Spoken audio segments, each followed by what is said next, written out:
বরবাদ ছবি কিভাবে প্রদর্শনের অনুমতি পায়?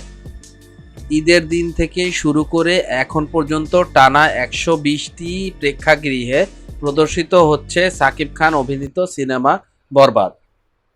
চলছে সিনেমাটি নিয়ে দর্শক মহলের ব্যাপক আলোচনা।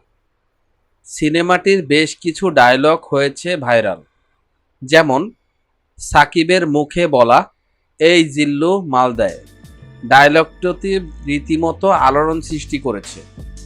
নারী পুরুষ, শিশু তরুণ সবার মুখে।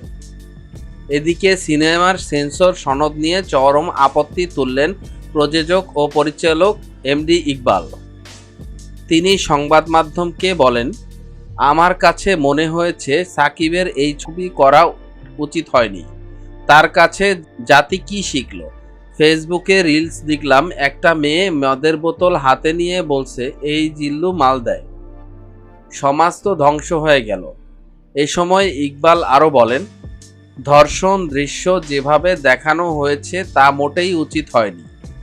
শুধু তাই নয়, একজন নায়ক কিভাবে সিনেমায় এভাবে কোকেনের মতো ভয়ঙ্কর নেশা করে, আমি নিজে হলে এমন দৃশ্যে কাজ করতাম না। তরুণ প্রজন্ম এরকম দৃশ্য থেকে যদি অনুপ্রাণিত হয়, সমাজের কি হবে?" পরিচালক এমডি ইকবাল আরও বলেন, "আমি চাইব না আমার সন্তান এমন ছবি দেখুক।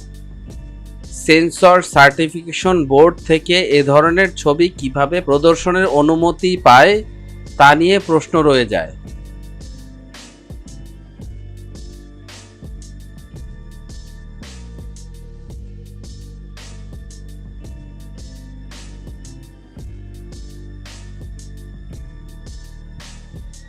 এন্টারটেনমেন্ট আপডেটকে সাবস্ক্রাইব করুন এবং ভিডিওটি ভালো লাগলে শেয়ার করুন আপনার ফ্রেন্ডসের কাছে।